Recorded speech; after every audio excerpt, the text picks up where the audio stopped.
you all to our YouTube channel Snacks Biology.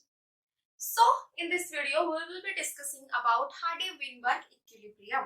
Okay, तो अगर हम CPT 2021-2020 की अगर हम बात करें तो इससे क्वेश्चन आता है, मतलब आता है कि नहीं? वेरियस पर्सपेक्टिव से क्वेश्चन देता है एग्जामिनर और क्वेश्चन आता है, मतलब 2022 और आगे आने वाले जो भी एग्जाम्स हैं उनमें हार्डी-वेनबर्ग इक्विलिब्रियम से क्वेश्चन आपको मिलेगा ही मिलेगा, है कि नहीं? आता है बिकॉज इट इज इंपॉर्टेंट।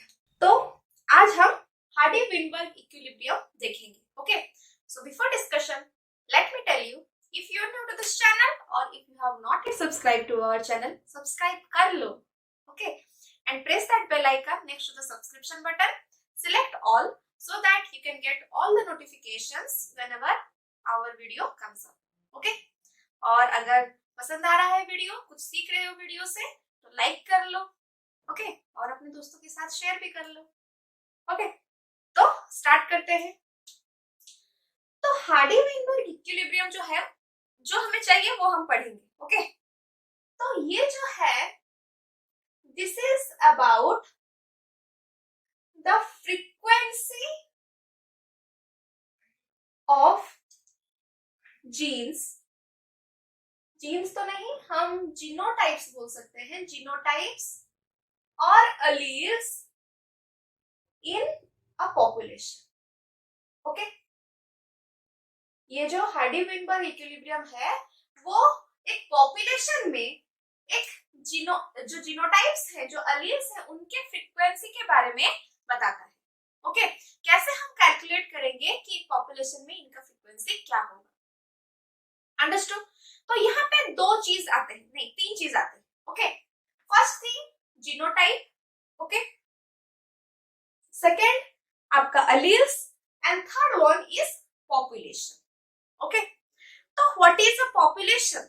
अगर बायोलॉजी में हम पॉपुलेशन की डेफिनेशन की बात करें तो क्या बताता है कि all the members of a particular species, okay, all the members of a species which live in a defined area, okay, they constitute the population, right? Clear? तो ये हो गया पॉपुलेशन क्या है। फिर आता है अलील, ओके, जेनेटिक्स में हम पढ़े हैं अलील क्या है, alternative forms of a gene, right? तो अलील समझ में आ गया, रिमाइंड हो गया। फिर आएगा आपका जीनोटाइप, ओके?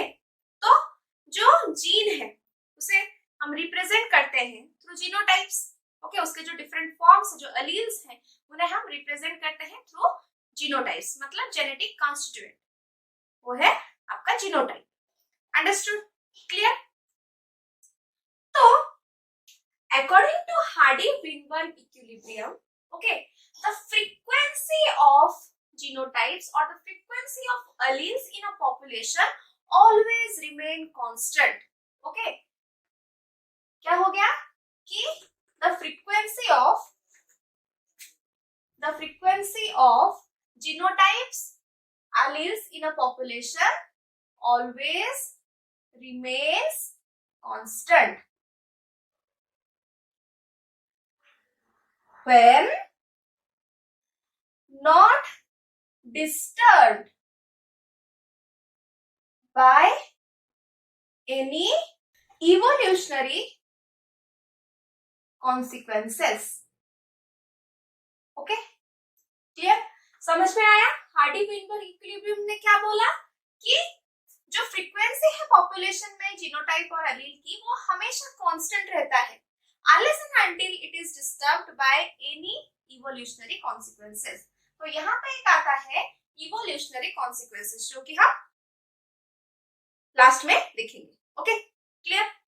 तो देखो, तो यहाँ पे एक टर्म आता है, वो है आपका एलिलिक फ्रीक्वेंसी, ओके?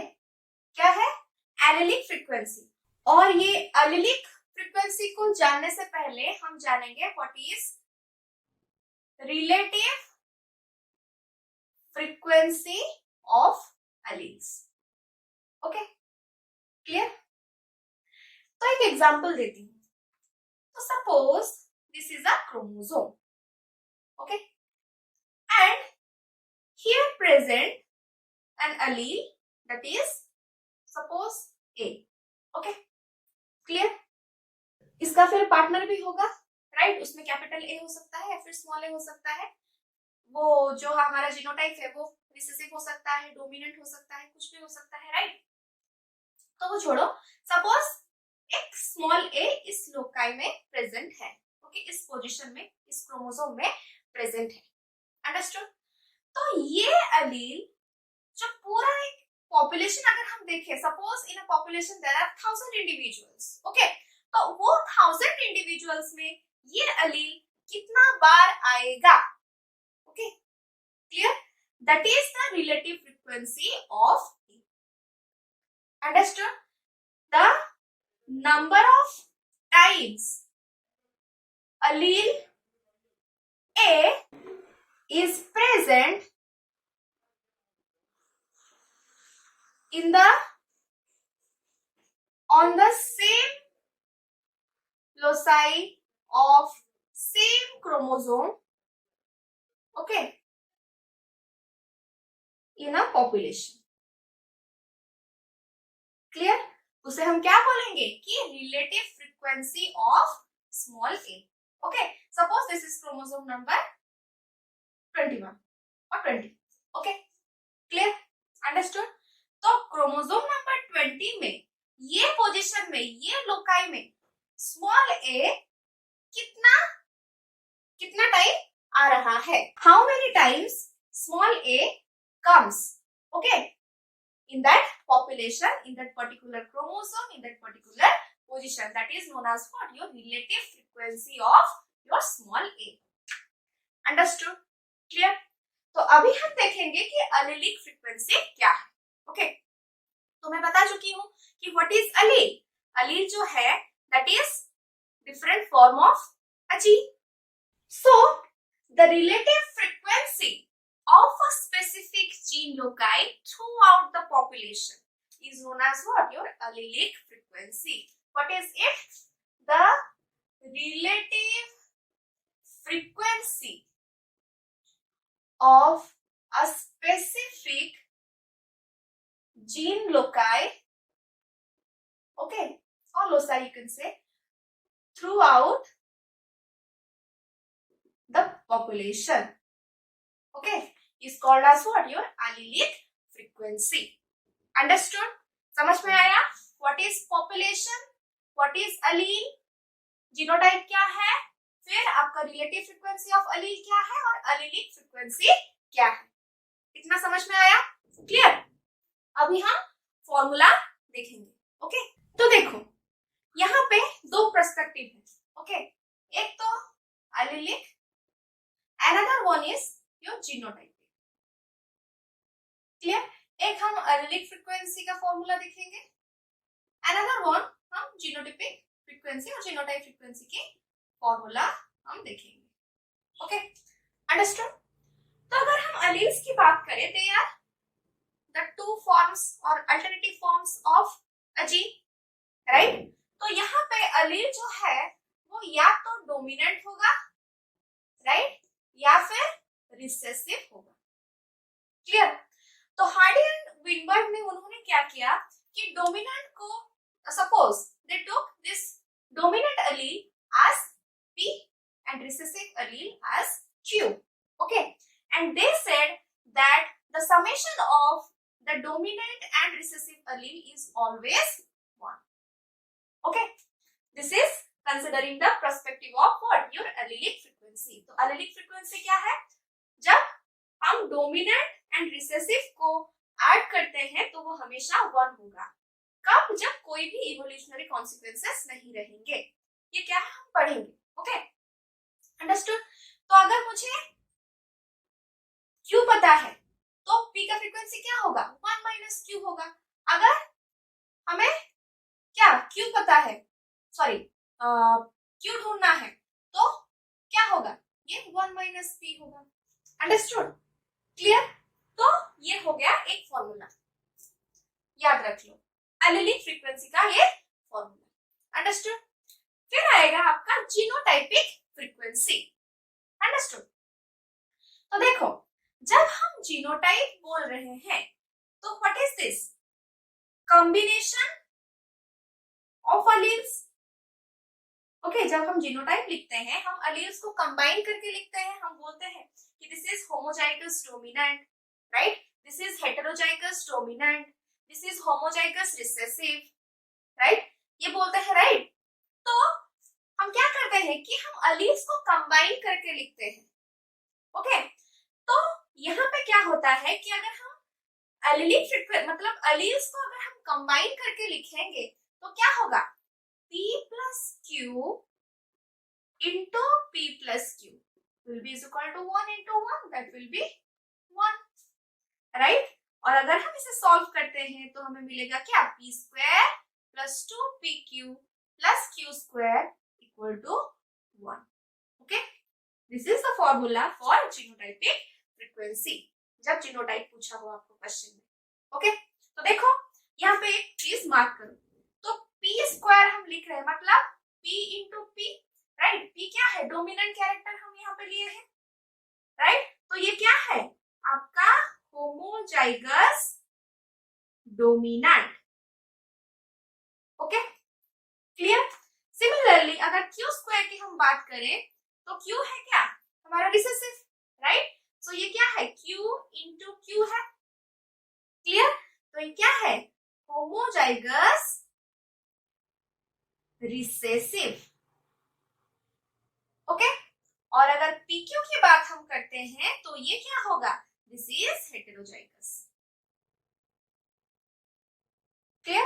तो आप इजीली फाइंड आउट कर सकते हो कि होमोजाइगस डोमिनेंट एलील का फ्रीक्वेंसी क्या होगा, होमोजाइगस रिसेसिव का क्या होगा, हेटेरोजाइगस का क्या होगा, अगर आपको P एंड Q का वैल्यू पता है, क्लियर। तो ये एक फॉर्मूला हो गया और ये एक फॉर्मूला हो गया। अंडरस्टूड? समझ में आया इतना तक? अभी हम देखते हैं अबाउट दिस इवोल्यूशनरी कॉन्सिक्वेंसेस। तो ये दो फॉर्मूला कब काम आते हैं? जब कोई भी इवोल्यूशनरी कॉन्सिक्वेंसेस ना हो, राइट। तो what are this evolutionary consequences? Okay, so to apply this formula there are some particular situation. Okay, वो सिचुएशन में ही हम ये फॉर्मूला अप्लाई कर सकते हैं। कब?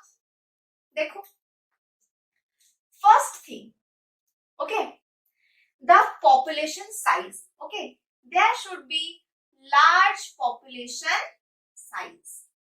ओके, पॉपुलेशन साइज हमेशा लार्ज हो, क्लियर। क्यों? अगर छोटा सा पॉपुलेशन होगा तो जो फ्रीक्वेंसी है वो या तो बहुत ज्यादा हो सकता है या फिर बहुत कम भी हो सकता है, क्लियर। तो पॉपुलेशन साइज लार्ज होनी चाहिए, ओके, तब जाके हम इसे अप्लाई करेंगे। Understood? Second, there should be no mutation. Okay, understood? कोई भी म्यूटेशन नहीं होनी चाहिए, क्योंकि अगर म्यूटेशन होगा तो नया कैरेक्टर आएगा, okay, that will affect it. Understood? Clear. Then third, natural selection and non random mating should be there. Non random mating should be there. Okay, जो मेटिंग है that should be non random and natural selection होनी चाहिए। Okay, अगर हम reproduction की बात करते हैं तो अगर ये ना हो तो क्या होगा? There will be change in frequency of G। Okay, understood? Then fourth point, there should be no immigration और इमाइग्रेशन। ओके, पॉपुलेशन में कोई नया आना नहीं चाहिए, कि कोई भी पॉपुलेशन से बाहर जाना नहीं चाहिए। ओके, ये एक कंडीशन यहाँ पे है, clear. Next, fifth one, there should be no sexual selection. Okay, sexual biasness नहीं होनी चाहिए पॉपुलेशन में। अंडरस्टूड? क्लियर? तो ये 5 इंपॉर्टेंट कंडीशन है, दीज आर द कॉन्सिक्वेंसेस। ये सब अगर फुलफिल कर रहा हो तब जाके हम ये फॉर्मूला को अप्लाई कर सकते हैं। तो अब सोचो कि ऐसा कोई पॉपुलेशन है जिसमें ये सब ना हो? कोई है? पॉपुलेशन में डिस्टर्बेंसेस तो होते ही रहते हैं, है कि नहीं? लोग आते हैं, लोग जाते हैं, साइज भी वैरी करता है पॉपुलेशन में, सेक्सुअल सिलेक्शन दिखाई देता है, राइट? और मीटिंग जो है वो रैंडम भी हो सकता है कि नहीं? तो क्यों हम इसे पढ़ रहे हैं, राइट? क्यों पढ़ रहे हैं? क्योंकि ऐसा तो प्रैक्टिकली पॉसिबल ही नहीं है कोई पॉपुलेशन, है कि नहीं? तो इसे हम पढ़ रहे हैं to hypothesize the frequency of gene. Okay, अगर हम एक एक करके इंडिविजुअल को एनालाइज करेंगे, उनके जेनेटिक सीक्वेंसेस निकालेंगे और एनालाइज करेंगे कि इसका फ्रीक्वेंसी क्या है, तो क्या होगा? It will be very much tedious, right? बहुत टाइम लग जाएगा, है कि नहीं? एक पॉपुलेशन अगर हम देखें और हम एक एक जीन को, एक एक क्रोमोसोम को हम एनालाइज करें, जीन को देखें, पोजीशन को उसका देखें, राइट? ये क्या हो जाएगा? प्रोसीजर बहुत ही टीडियस हो जाएगा, राइट? तो हम क्या करते हैं, ये फॉर्मूला को हम यूज करके हाइपोथेसाइज करते हैं कि हाँ, अगर ये पॉपुलेशन ये कंडीशन में आता है तो इसका वैल्यू जो जीन फ्रीक्वेंसी है वो ये हो सकता है। Okay, clear? हम उसका जीन फ्रीक्वेंसी हम निकाल सकते हैं। ओके, डोमिनेंट एलील का हो या फिर रिसेसिव एलील का हो या फिर उसका जीनोटाइपिक फ्रीक्वेंसी हो। अंडरस्टूड? क्लियर? तो ये फॉर्मूला हमने यूज किया, हमने हाइपोथेसाइज किया कि जीन फ्रीक्वेंसी क्या होगा, और वो जीन फ्रीक्वेंसी को देख के हम ये अंदाजा लगा सकते हैं कि how that population will behave when there will be changes in the different environmental factors or different environmental conditions. Okay, that is the significance of this formula, okay, of this theory or equilibrium or Kinsey law. Understood? Clear? Hardy-Weinberg equilibrium क्यों हम use करते हैं?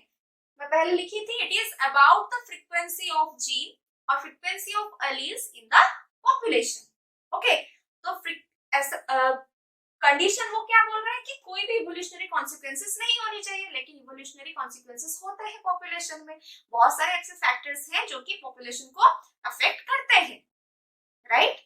तो हम क्या करेंगे, ये जो फॉर्मूला है उसे यूटिलाइज करके हम फ्रीक्वेंसी निकाल लेंगे, राइट? और वो फ्रीक्वेंसी से हम ये एनालाइज कर सकते हैं कि अगर कोई मॉडिफिकेशन हो रहा है एनवायरनमेंट में तो वो पॉपुलेशन के ऊपर कैसा इफेक्ट वो डाल सकता है, ओके, या फिर डाल रहा है। Understood? That is the significance of Hardy-Weinberg equilibrium. Okay, तो यहाँ पे दो फॉर्मूला है, p plus q is equal to 1 and another one is p square plus 2pq plus q square is equal to 1। बहुत सारे क्वेश्चंस हैं जो कि हम प्रैक्टिस सेट में देते रहते हैं, और अगर आपको स्पेसिफिकली चाहिए कि हाँ हार्डी-विनबर्ग इक्विलिब्रियम से ही हमें क्वेश्चन प्रैक्टिस करवाओ, एक क्लास लो, तो हम जरूर लेंगे। Okay, put that in the comment box. Okay, हमें भी पता चले कि क्या आपको चाहिए। ओके, तो बहुत सारे ऐसे स्टूडेंट्स हैं जो कि एनवायरमेंटल साइंस को लेकर बहुत परेशान हैं। ओके, हमें डीएम्स आते हैं, हमें फेसबुक पे मैसेजेस आते हैं, ओके, इवन मेल्स भी आ रहे हैं। ओके, तो कुछ कुछ कॉन्सेप्ट्स हैं जो कि हम कंप्लीट करने की कोशिश करेंगे। ओके, पूरा तो कंप्लीट हम नहीं कर सकते, ओके, पर we can help you to some extent. Okay, तो उनके लिए एडवाइस ये है कि आप लोग प्रैक्टिस करो और प्रैक्टिस करते करते ही अपना कॉन्सेप्ट क्लियर करते जाओ, question related concept. Okay, so this is all about for this class and I hope you all must have learned well about this Hardy-Weinberg equilibrium. Subscribe नहीं किया है तो सब्सक्राइब कर लो, बेल आइकन प्रेस कर लो, like कर लो and share कर लो। Okay, सो मिलते हैं अगले वीडियो में। Till then take care of yourselves. Thank you.